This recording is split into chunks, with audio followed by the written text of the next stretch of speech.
Well, hello subscribers and non-subscribers, and welcome to Ring of Red. Way back when, like a year or two ago or so, I think it was like a year and a half actually, I had done a poll to decide sort of what series I would do. It was between this and Steambot Chronicles. It was tied. I decided to break the tie myself, and I selected this because I think it's generally speaking a much shorter game. Steambot Chronicles is a very long title.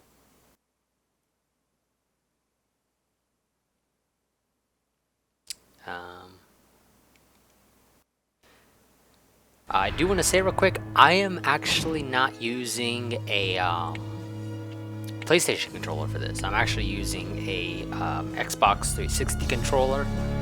I do have it set up to where pretty much all the buttons are exactly set up to being their PlayStation 2 equivalent. So like X is square, A is X, so on and so forth. So hopefully that'll work out fine. I don't really know. We shall see. Also, I want to note this is being recorded at 60 FPS. However, I think the game itself is still technically speaking running at 30 because this is a PlayStation 2 game. However, the emulator that I am using so that I can actually record this is, well, by default set to have NTFS set to 60 FPS.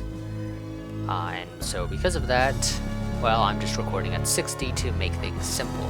But again, I think the game itself is actually running at 30. But I'm still going to record at 60. Probably still going to render at 60. But the game itself is probably still 30. But either way, let's go ahead. And so this game, as you can see, is from Konami. But let's go ahead, start a new game. And hopefully my controls will all work the way I want them to. And in this case, you get a bit of an explanation as to what the game is all about. Or at least what the setting is, but I will say this. It's alternate reality with mechs. Because mechs are cool.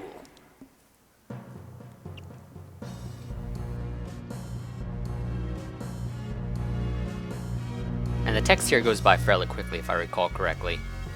The year was 1946, with Japan's defiance of the Potsdam Conference ultimatum and its call for absolute resistance. The Greater Asian War, World War II, entered its final chapter. The conflict sparked by a brutal invasion came to an end after massive civilian casualties and the Soviets' entry into the fray.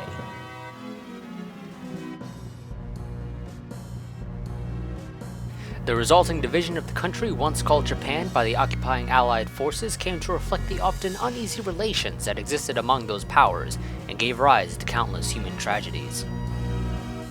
In 1950, the yearning for reunification of the North and South combined with the issue of economic disparity and the unresolved question of reparation to the continent broke the thin mantle of peace.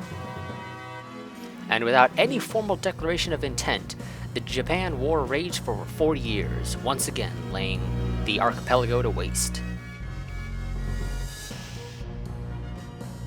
The peace agreement at the end of those 4 years became a covert battleground of international alliances and communist power brokering, failing to provide any resolution for the strife-torn nation. The dream of reunification spoken on both sides of the north-south border was left as a question mark, and the lot of divided people remained unchanged. 10 years passed. It was 1964. It would be the year that I would become something I don't know. Again, the text goes by fairly quickly. Essentially, this is the Korean War set in Japan rather than Korea, and with mechs because, again, mechs are cool.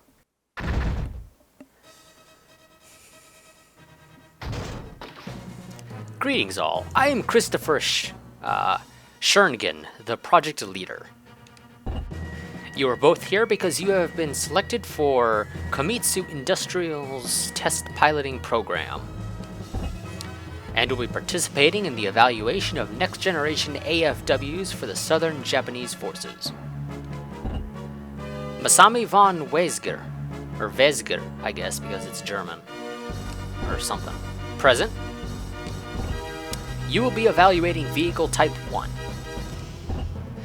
It's a Komitsu prototype 100% made in Japan. A domestic AFW, huh? Must be a solid model. There are no backup models. Take good care of it. Trust me, alright? I'm a professional. Ryoko Minakawa. Present. You will be piloting the Type 2. This one was a joint effort by Komitsu and Nebelin, which I think that's like a Japanese and a German, I think, maybe, company. They might say. I can handle anything. What I really want is to join up. Alright. Colonel, would you like to take over from here? Of course. Now listen up, both of you. I am Colonel Rodriguez. Don't know why I screwed up saying his name the first time. And I am in charge of running the squadron. We'll start you off by testing the new targeting and firing system. The vehicles need some warming up, and we'll use a practice ammunition for the first set. Pay special attention to ammunition loading and the timing of the firing during your evaluation. Immediately after we complete testing, you will take both 1 and 2 into mock combat. The purpose is to test how well the cannons fire over different distances. I've left this till the end, but we also have a special consultant who is more qualified than anyone else to assist us. She is here from Nebelin, Komitsu Industries' German part. Yeah, there we go. Yeah, that's what I thought. In the AFW Development Division. They're all yours. Thank you. You can call me Matilda. My field is AFW Procurement and Maintenance. And yes, she's named after a British tank, because why not? We'll probably be seeing quite a lot of each other, but for now, that's about it. Thank you. We'll go over the basic navigational controls and firing techniques on the training field. Deploy when ready. This is the operation room. You can confirm the objective of the operation. Today, both of you will be testing the firing system using training ammunition, then engage in simulated combat in your respective AFWs. You need to get used to the feel of the machines before anything else. Operate the vehicles according to instructions, got it? Fuji Proving Ground, Weapons Hangar. Vesger. What can I do for you, Colonel? You know the AFW firing method by heart, am I correct? Should I? Did you read the combat manual? Colonel, I've got my hands full adjusting this thing right now.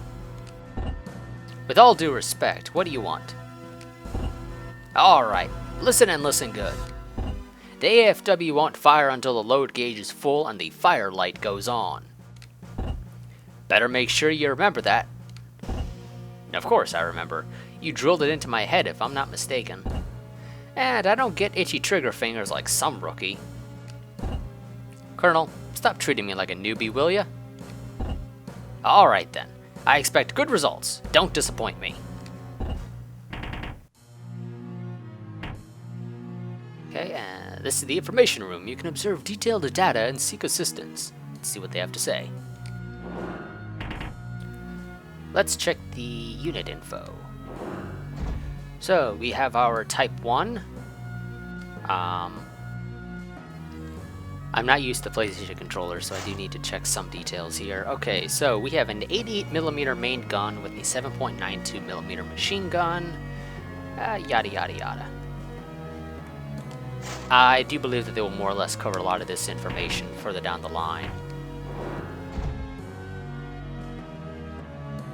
Okay, I think this might just give us the same whole text thing that we got before. Yeah. I just wanted to check and make sure of that. We got the combat manual here. Gives us some data on the troops. So let's check Vesger. Test pilot for Komitsu Industries, 22 years old. Real name is Masami von Vesger. Child of a German father and Japanese mother. Born in Japan, has no knowledge of Germany. Although lacking in practical experience, his skill as an AFW pilot led Komitsu Industries to recruit him as a test pilot. He currently pilots an AFW. We got Ryoko here. Full name is Ryoko Minakawa, Komitsu Industries test pilot, 19 years old. A Japanese born in the midst of the Greater Asian War. She was estranged from her father at a young age. After the death of her mother, she met Shurngin and became connected with Komitsu Industries. Her tongue is sharp and she tends to leave a cold impression. She currently pilots an AFW. We got Shurngin, unit commander, 45 years old. Full name is Christoph Shingen. Responsible for the AFW division at Komitsu Industries, he has also been entrusted with complete control of all South Japan military matters. His military association with Rodriguez goes back to World War II. Rodriguez, combat techniques instructor for the unit. 40 years old, a German, he was banished from the country for committing war crimes and fled to Japan. After serving as an instructor at the Fuji Military Academy, he took up his current post at Komitsu Industries. He has experienced AFW combat in a major battle. And we have Matilda here. Unit Administrative Director, 32 years old, a German sent to Komitsu Industries from Neblin, whatever the hell that ends up actually translating to if you actually say it, in Germany. Both companies are working side by side in AFW R&D. Oversees AFW provisions and repairs, as well as unit information management. And we'll get more of this as we go on. What's AFW-1? World War II significantly altered the face of the battlefield. Reliance on trenches characterized the defensive nature of past warfare, but the need for mobility gave rise to a form of combat which emphasized offense. The AFW Armored Fighting Walker was created to meet the demands of this new age. Its most defining characteristic is the ability to traverse rough terrain with the walker's legs. Germany was the first power to introduce this weapon into the battlefield during World War II. By 1939, plans for research and development of the four-leg AFW Panzerkampf II, I guess, is essentially what that's supposed to be. Essentially, it's the actual real thing, but with legs, because why not? Referred to in German as the Ant, began to be promoted. Initial AFW designs was created out of Porsche and Hanscher, which I think is like Porsche and some other company. I don't know what Hanscher would be. But its complex leg joint design halted progress and the early project plans suffered major setbacks. An early prototype was completed in September 1942, and this was followed by the unit's mass production in July 1943, in time for the introduction to the Battle of Kursk. The AFW's climbing ability and mobility were expected to be put to good use in the area's hilly terrain, but early mishaps were common, and when retreating from the advancing Soviet forces, it was used as a stationary shield. The AFW went largely unused in Europe due to a lack of terrain suitable for its deployment. Japan, however, with its myriad of mountainous regions and limited space, was ideal for the AFW's reappearance. Towards the close of the Greater Asian War, the AFW was deployed in fierce battles against unified forces. It proved its worth during the Japan War as the primary weapon of both the North and South forces, and has become the standard weapon in ground warfare. The AFW was created to serve as the primary weapon on terrain warfare. Its superior balance of armor, firepower, and mobility made it capable of being utilized in a variety of situations. Various trial and error experiments and improvements made the AFW the pinnacle of AFW development technology, and is undisputed as the king of terrain combat. And we got some battlefield. Let's check out the load gauge. Essentially, this first episode is going to be a lot of just kind of background stuff. It displays the amount of time before rounds can be fired off. When the load gauge increases and the fire light goes on, the AFW is in fire-ready mode. The level at which the load gauge increases is determined by AFW capacity and crew member aptitude. The speed at which the load gauge increases is optimal when the AFW is inert, and decreases when the AFW is in motion. Precision fire. When an attack is selected in fire-ready mode, it becomes a precision fire and weapon accuracy increases while the target is being sighted.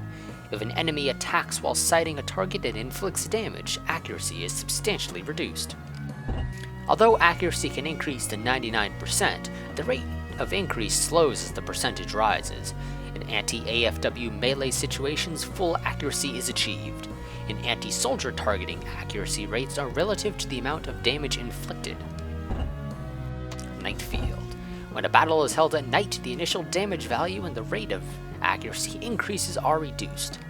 Soldier attacks and close-range combat are unaffected. When Illumination Shot is used, the nighttime adjustments become unnecessary for the set period of time. So that's a boatload of that. Let's check out the record room, and this is where you save the game.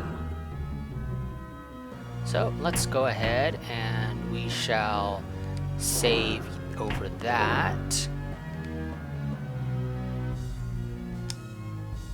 Don't know why it says September 12th.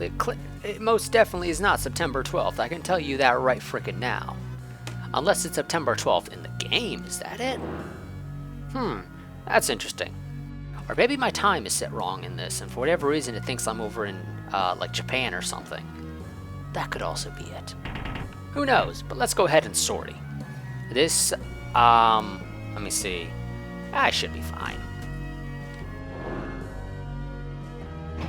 Yes, we are going to sortie this operation now. Fuji Proving Ground Weapons Hangar. Hey. You talking to me? I've heard about you. I've heard you're one of the best students at Fuji, and I don't know why now she talks with like a southern accent. A real ace pilot, huh? So they say. An ace test pilot. What are you saying? There's a big difference between the field and testing range. I hope you're prepared to find out.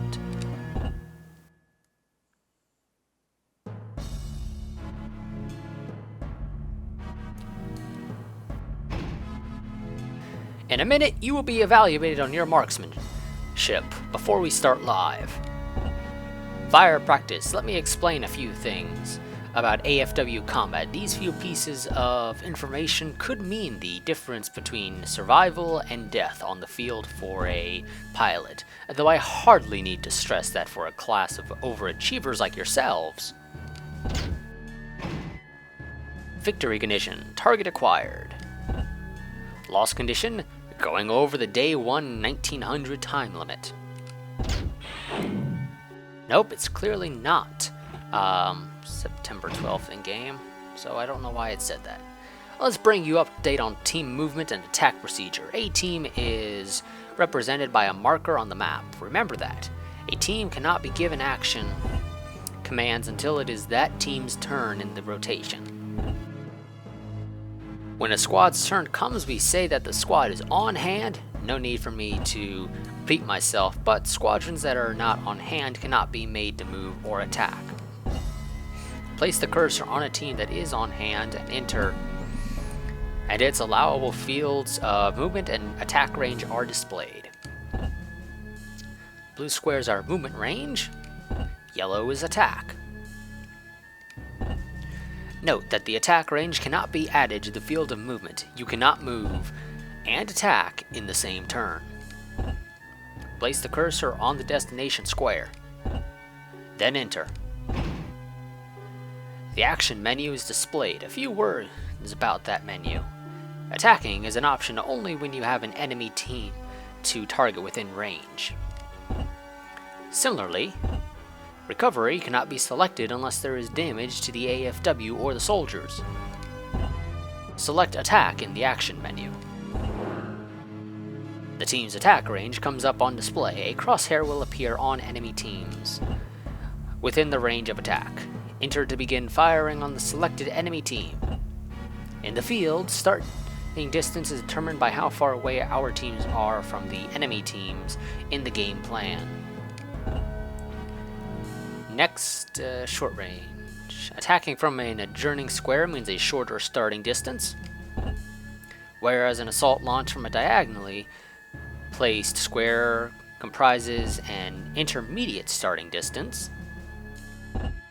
and anything greater than 2 squares translates into a long starting distance. At the present, our attack range falls short of launching for a long-range attack. Each AFW model has a strong and a weak distance when it comes to range of attack. Light AFWs are great for short range. Regular AFWs are great for medium range. Anti-AFW weapons are close combat. And four-legged AFWs are long range. There's optimum distances, or these optimum distances become clear during combat, and AFW's attack power varies radically, depending on the target distance. This means that creating combat situations where each team can attack at its optimum distance is a large part of the battle strategy. That's it for the deployment and attack briefing. Do you need to go over this again? No. Okay, Vager, let's go up here. Let's attack. Let's attack this guy. So, we have more HP anyway. And you have a time limit when you're in these... the game's kind of like a hybrid strategy to a degree. Once you go to attack, you enter this sort of real-time strategy kind of thing. Initiate battle movement. Remember what we taught, and winning should be easy.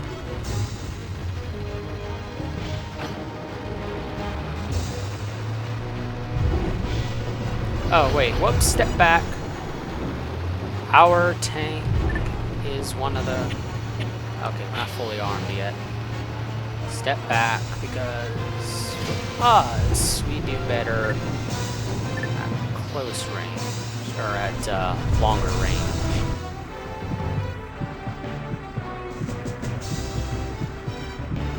And we'll take the time to let our hitch ants go up.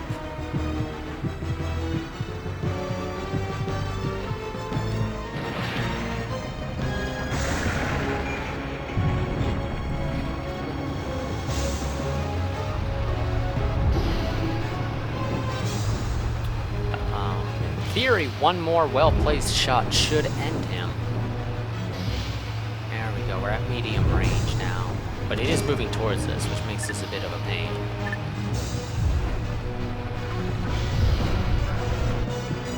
So we've got a limited amount of time to prepare our shot now. We've got about 30 seconds.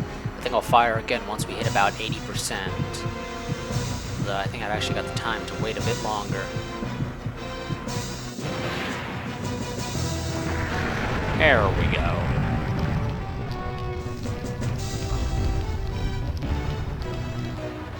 Destroy the target. Take it out, Vager. Or Vesger. I already did. It's dead. It's as dead as dead gets. So, there we go. Perfectly fine. We win! Yay! Not quite.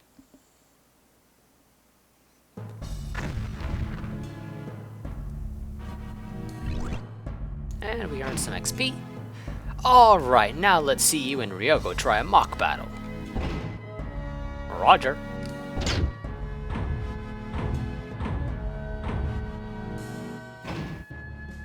Okay. Was it Masami? Sorry, I don't think I ever caught your full name.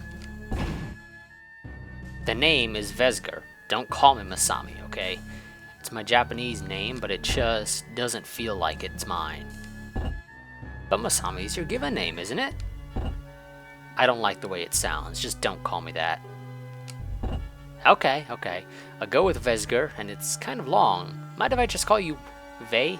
That's how I'm going to pronounce it, because he's supposed to be German. As long as it's not Masami, I don't care what you call me. Next, we will look at rotation and terrain. When a team concludes its actions, a standby interval kicks in. The standby interval refers to the waiting period until the team is on hand again. The more complex the action performed, the longer the waiting period. If you compare two of the possible actions, standby on the spot and recuperate after a move, the simpler action, in this case standby, results in a shorter waiting period for the team. The time of each team's coming turn is displayed to the upper right. The O indicates whether it's night or day. So our next turn will be essentially in 2 hours. to the upper left is information on the currently selected terrain. So the landscape level, and additional action value. Which the additional action value, I guess, affects how long you have to wait. Or like essentially how much you have to do an action. Thus affecting how long you have to wait for it to be their turn again. The additional time value indicates the terrain's surface condition. The greater the value, the longer the team's standby interval until the next turn. Yep, okay, that's what I thought.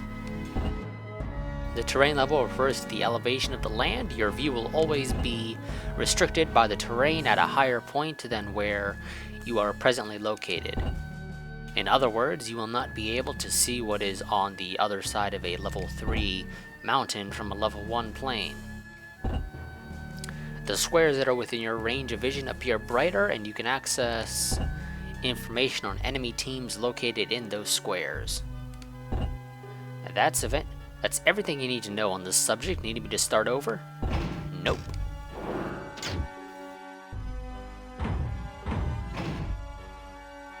Vey, do you copy? Vey here. You've never seen combat. How do you expect to keep up with me? I don't believe she's ever seen combat either, but I could be wrong. What matters is how fast and precise I can pilot this thing, and I won't lose. You can count on that. Oh, really? Pretty sure of yourself, aren't you?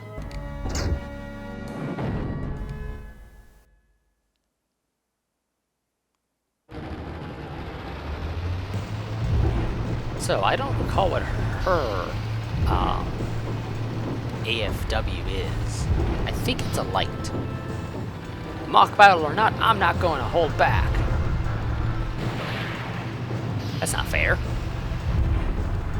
Even though we missed, still, but it's not fair.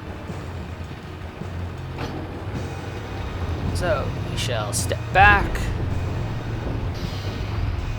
to increase the distance between us. Actually, she might be using the same thing as me. Yeah, I have no soldiers or anything to use, so I can just fire this, that's it.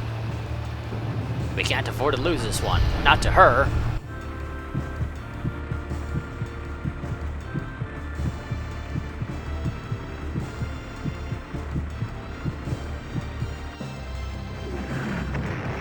Yeah, it's a good thing it missed us.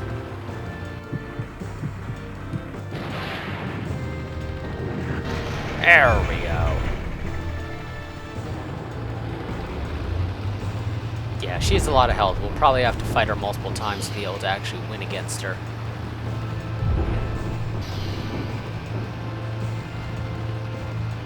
Oh, she's stepping. Oh, I think we are sort of exiting our maximum range. I think we might want to move up a bit more.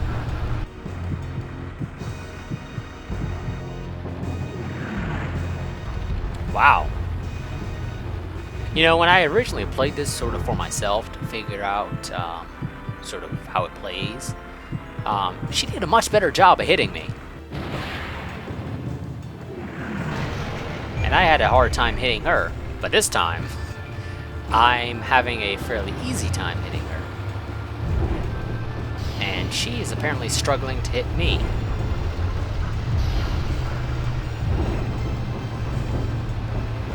Oh, okay. We need to step back a little bit. It looks like I can't hit 60% exactly for a starting accuracy. That hurt our accuracy quite a bit.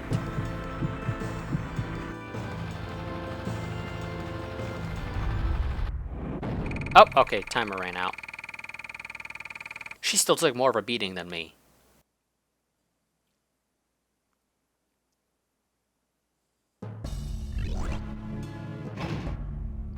Great. The transmission's so stiff it's a joke. Can't run too well in this thing either. Cutting edge my butt. So we're actually gonna go on. I think I can move here? Yeah. Just to start us off at a medium distance from her, since that's our optimal range, although I think that's also her optimal range, so it really doesn't matter. too much. In fact, it might have been better to stay in close range. Maybe try and get into a melee with her.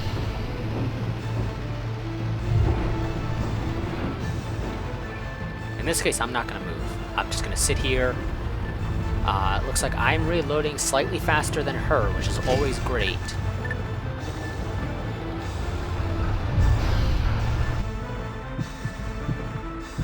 And we will fire again once they hit about 60%, and since now she's needing to aim, if I hit her, her accuracy will plummet.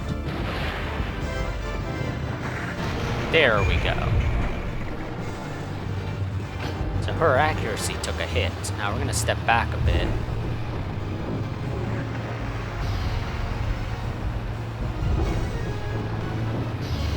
Okay, I guess we are too far back already, to the point where we can't really go backwards, otherwise we end up losing accuracy.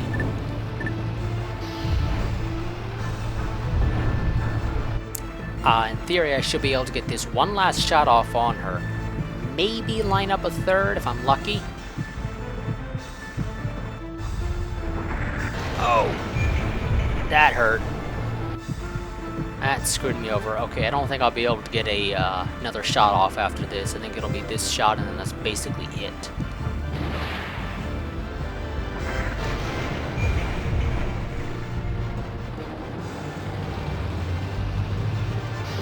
Stop moving. She's moving up. No, she's moving back.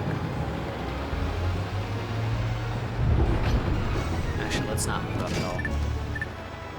So we're just gonna go in and I think fire this. I'm not exactly expecting it to hit. We'll fire once we hit 5 seconds. Let's just see sort of how this works.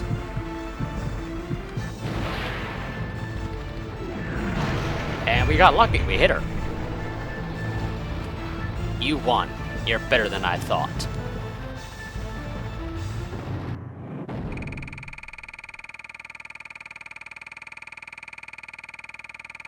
Damn. Oh, that was quite the beating. Damn. This is definitely not what I've expected. I would have thrown a match, or I wouldn't throw a match for you, and I don't expect you to do it either. Gain some more XP. Alright, that's it for today's performance evaluation. Good job, both of you. You'll do this again tomorrow, but with different variables. Take the vehicles into the maintenance yard. Okay.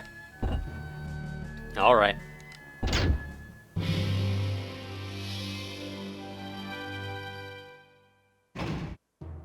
Vesger will be given 20 success XPs. Woohoo! Because we won, we get bonus XP. AFW destroyed. Ryoko, Vesger, good job both of you. These are the current results. However, you seem to have forgotten that this is an evaluation exercise, not an opportunity to settle scores. Your personal feelings are besides the point. Hey, Colonel, hold on a sec. She's the one that... I will not listen to excuses. Return to your quarters, both of you, and wait for the next exercise. I expect better conduct next time. Dismissed. Yes, sir. Fuji Proving Ground Control Room. Damn it. What the heck did they think they were doing? Anything the matter, Colonel? Maybe those two already damaged the prototypes? No, the vehicles are fine. It's the people piloting them that need fixing. Those two are... Sorry to interrupt, Colonel, but I noticed that your new test pilots have deft command of the machines. Very impressive. Hey, what are you doing in here? We really can't have everyone wandering into restricted access sections, you know. I apologize, sir. I have some interest in the direction the next generation AFWs are taking, you see. Oh, for what next? A public viewing?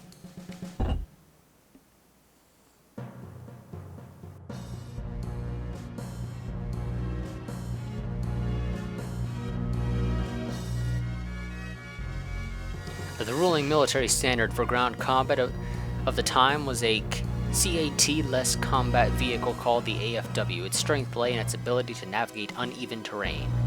The AFW compensated for its significant surface area with its extreme mobility, and those traits lent themselves all too well to the mountainous terrain and small island mass which characterized the Japanese landscape. The technology transfer that Japan received from Germany during the World War II alliance had given Japan enough of a knowledge base to start its own AFW development program. As a result, AFWs had already become a primary offensive weapon for both the North and South at the time of the Japan War.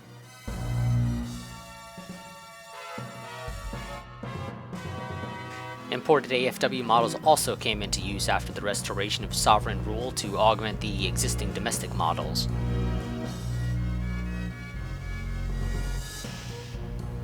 In particular, GMI Incorporated of the United States, the German Nebelin, and Komatsu Industries of South Japan were considered to be some of the best R&D firms of AFW technology.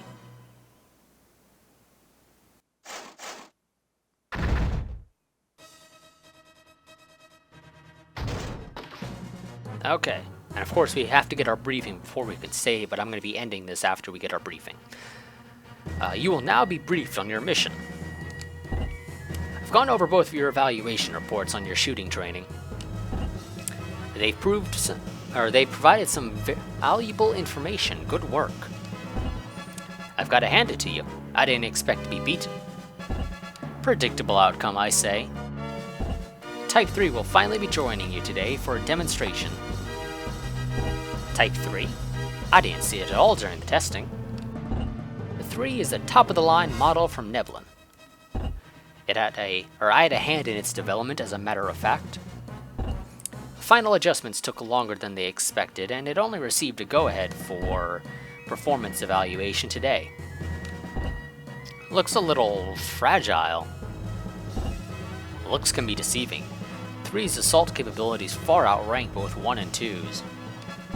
Scary thought. Anyway, what about our mission? Of course. Carry on, Colonel. Yes, sir. Line up, both of you. It's time you had a taste of real combat. Today, you and Type 3 will engage each other under combat conditions. Actual combat? It's another mock-up, just more intense. All units will be armed with training ammunition. Close combat is out of bounds in order to safeguard the vehicles.